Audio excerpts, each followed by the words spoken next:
जय माँ काली मित्रों, आपका हमारे चैनल माँ काली माँ दुर्गा शक्ति संवाद में स्वागत है। मित्रों, अगर आप हमारे चैनल पर नए हैं तो हमारे चैनल को सब्सक्राइब कीजिए, लाइक कीजिए, शेयर कीजिए। साथ ही नोटिफिकेशन बेल को भी प्रेस कीजिए, जिससे हमारी आने वाली वीडियोस का नोटिफिकेशन आपको तुरंत मिल जाए। मित्रों, आज का जो विषय है वो विषय ये है कि क्या माँ काली के मंत्रों का हमें जाप करना चाहिए और माँ काली के मंत्रों का जाप करने से क्या हमें लाभ होता है और क्या हमें हानि होती है। देखिए, जैसा कि आप जानते हैं, भगवती महाकाली शमशान निवासिनी है और एक प्रचंड शक्ति है और उनका स्वरूप ऐसा है क्योंकि उनका जो निवास स्थान है उसको शमशान कहा गया है। शमशान में भगवती महाकाली का निवास होता है। तो इस प्रकार से, और जो उनकी वेशभूषा होती है और जो उनकी प्रवृत्ति होती है उससे लोग डरते हैं। लेकिन उनकी वेशभूषा भले ही अलग हो, उनका स्वभाव बिल्कुल अलग हो, लेकिन वास्तविकता में भगवती महाकाली करुणामयी हैं। वो अपने भक्तों पर हमेशा अपनी कृपा दृष्टि रखती हैं, उनका कल्याण करती हैं। तो भगवती को प्रसन्न करने के लिए लोग अलग अलग तरह का उपाय भी करते हैं। उनको भोग प्रसाद लगाते हैं, उनकी सेवा लगाते हैं, उनकी साधनाएं करते हैं, मंत्र जाप करते हैं।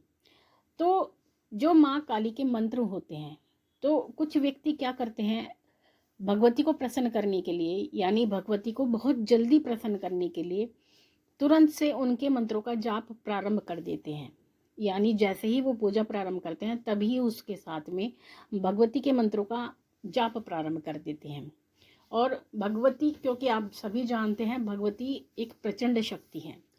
तो जो प्रचंड ऊर्जा होती है, अगर आपसे ये कहें, वायु जिस वेग से बहती है, अगर वो मंद बहती है तो आपको सुहानी लगती है, लेकिन अगर वायु अपना वेग बढ़ा देती है तो वो आपको बुरी लगती है, आप उसको सहन नहीं कर पाते।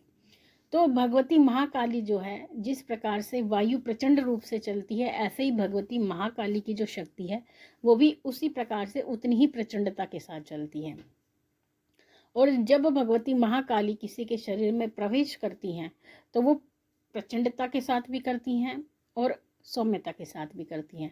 लेकिन जो लोग नौसिखिए होते हैं, यानी जो नए नए भक्त होते हैं, उनको उस किसी भी विषय में कोई ज्ञान नहीं होता, तो वो ऐसी परिस्थिति में भगवती को जल्दी प्रसन्न करने के लिए सब कुछ एक साथ कर डालते हैं। यानी भगवती को भोग प्रसाद भी एक साथ लगाने लगते हैं, भगवती के व्रत उपवास भी शुरू कर देते हैं, साधनाएं शुरू कर देते हैं, मंत्रों का जाप शुरू करते हैं और बिना गुरु निर्देशन के कर देते हैं।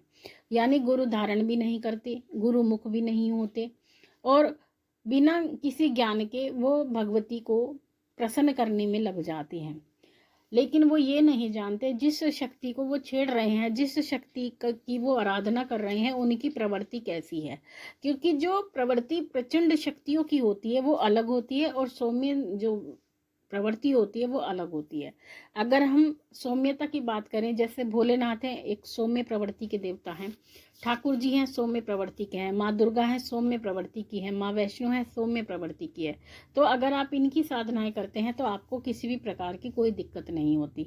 लेकिन अगर हम प्रचंड शक्तियों की आराधना करते हैं, जैसे माँ काली की करते हैं, भैरव जी की करते हैं, या भगवान शनिदेव की भी करते हैं, शनिदेव भी अपने आप में एक प्रचंड देवता हैं, या जहांवीर गोगा जी की भी करते हैं, वो भी बहुत प्रचंड शक्ति है। तो इन शक्तियों की प्रचंडता बहुत अधिक होती है, तो इनको धीरे धीरे से मनाना पड़ता है। पहले तो आपको अपना, कहते हैं ना, आप किसी से मिलते तो अपना इंट्रोडक्शन कराना पड़ता है। तो सबसे पहले जब आप इन शक्तियों से जुड़ते हो तो आपको सबसे पहले नमस्कार से प्रारंभ करना होता है, उनके दीपक जलाने से प्रारंभ करना होता है। शुरू शुरू में आपको केवल दीपक जलाना होता है, नमस्कार करना होता है, माथा टेकना होता है, उनका ध्यान करना होता है।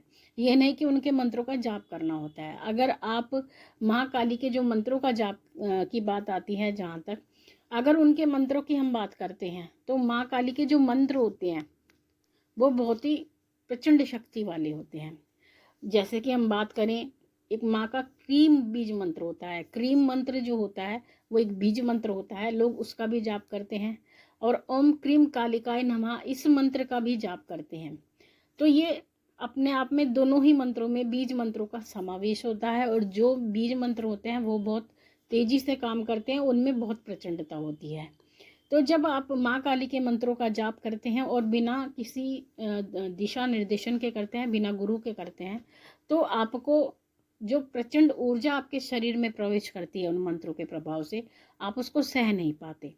दूसरी बात, जब आप माँ काली के मंत्रों का जाप प्रारंभ करते हैं तो सबसे पहले भगवती की जो योगिनियाँ होती हैं और जो उनके सेवादार होते हैं, जो कि भूत प्रेत भगवती की सेवा में रहते हैं, माँ की योगनियाँ माँ की सेवा में रहती हैं, तो वो सबसे पहले आती हैं। भगवती एकदम से नहीं आती, सबसे पहले वो आती हैं। तो जब आप मंत्रों का जाप करते हैं तो उस दौरान आप ये भी शिकायत करते हैं कि हमें डरावने सपने आने प्रारंभ हो गए हैं, हमें घुंघरूओं की आवाज़ आनी शुरू हो गई है, हमें ऐसा लगता है कि कोई कानों में साएं साएं की आवाज़ करता है। तो ये जो साएं साएं की आवाज़ होती है, घुंघरूओं की आवाज़ होती है, आपको रात को सोते समय घबराहट भी होती है, आपको रात को सोते समय भयानक सपने भी आते हैं जिसमें आपको चिता, शमशान और मांस आदि दिखाई देता है। तो वहाँ पर आप घबराते हैं कि ये मंत्र जाप करने से ये विपरीत प्रभाव हुआ है, जबकि विपरीत प्रभाव नहीं, ये वो प्रभाव होता है, ये वो मंत्र की प्रचंडता होती है जिस वेग को आप सह नहीं पाते। तो माँ काली के मंत्रों को कभी भी जो स्टार्टर होते हैं, जो स्टार्ट करने वाले व्यक्ति होते हैं, उनको कभी भी मंत्रों से स्टार्ट नहीं करना चाहिए। माँ की पूजा को बहुत सौम्यता के साथ में प्रारंभ करना चाहिए। पहले तो केवल नमस्कार से माँ को मनाना चाहिए। अगर आप कहते हैं कि माँ के मंत्रों का हमें जाप या कभी जाप नहीं करना चाहिए, तो ऐसा नहीं है। जाप आप कर सकते हैं, गुरु निर्देशन में करें। और अगर आप बीज मंत्रों का गलत उच्चारण करते हैं तो भी आपको साइड इफ़ेक्ट्स होते हैं, आपको शारीरिक परेशानियां होती हैं, आपको आंतों से संबंधित परेशानी होती है, आपको हृदय से संबंधित परेशानी होती है, आपको माइग्रेन भी हो सकता है, बहुत सारी चीज़ें होती हैं। तो इस चीज़ों को ध्यान में आपको रखना चाहिए। बाकी आप जो भगवती के स्तुति मंत्र होते हैं, यानी माँ काली के जो स्तुति मंत्र है, स्तुति मंत्र वो होता है जिसमें हम भगवती की स्तुति करते हैं उनकी प्रसन्नता हेतु। जैसे कि हम माँ काली की स्तुति करते हैं, ओम जयंती मंगला काली भद्र काली कपालिनी दुर्गा क्षमा शिवा धात्री स्वाहा स्वधा नमस्तुते। तो ये भगवती का स्तुति मंत्र है। और बाकी काली काली महाकाली काली के परमेश्वरी सर्वानंद करे देवी नारायणी नमस्तुते, ये भी भगवती का स्तुति मंत्र है। और तो इस तरह के जो स्तुति मंत्र होते हैं, जैसे कि काली काली महाकाली काली के परमेश्वरी खड़ग हस्ते मुंड हस्ते काली काली नमस्तुते, तो ये चीज़ें हैं जो ये स्तुति मंत्र हैं। इन मंत्रों का आप जाप कर सकते हैं भगवती के सामने बैठ करके, या जब भी आप पूजा में बैठते हैं तो स्तुति मंत्रों का आप जाप कर सकते हैं। लेकिन जो बीज मंत्र होते हैं, जिन मंत्रों में बीज मंत्रों का समावेश होता है और विशेष रूप से माँ काली के बीज मंत्रों का, आपको जाप बिना गुरु निर्देशन के नहीं करना चाहिए। और जब आप पूजा प्रारंभ कर रहे हैं तो उस समय पर भी नहीं करना चाहिए। अगर आप ऐसा करते हो तो आपके साथ में कुछ परेशानियां शुरू हो जाती हैं। और जो ये बातें हम आपको बताते हैं, ये अपने अनुभव के आधार पर बताते हैं, क्योंकि हमारे साथ में बहुत लोग जुड़ते हैं, बहुत लोगों की परेशानियां हम सुनते हैं, उनसे सभी बातें करते हैं कि उनको क्या करने से क्या साइड इफ़ेक्ट आया। तो ये रिसर्च संबंधित विषय होते हैं जो रिसर्च के बाद सामने आते हैं, रिसर्च के बाद जो रिज़ल्ट आते हैं। तो ये रिज़ल्ट हमने आपको फाइनल कंक्लूज़न आपको बताया है कि किस प्रकार से क्या करने से क्या होता है। तो इस प्रकार से आपको माँ काली के बीज मंत्रों को बिना गुरु आज्ञा के नहीं करना चाहिए। अगर आप माँ को प्रसन्न करना चाहते हैं तो उसकी बहुत सारी विधियाँ हमने आपको बता रखी हैं, किस प्रकार से आप भगवती महाकाली को प्रसन्न करते हैं और किस प्रकार से उनकी कृपा को प्राप्त कर सकते हैं। तो मित्रों, ये थी जानकारी आप सभी के लिए। माँ भगवती से यही प्रार्थना करते हैं कि वो आपके भंडारे भरती रहे, आपकी सभी मनोकामनाओं को पूर्ण करती रहे, आप पे अपना पूर्ण आशीर्वाद बना के रखे। आपसे फिर मिलेंगे अपनी अगली वीडियो में, तब तक के लिए जय महाकाली, जय महाकाल।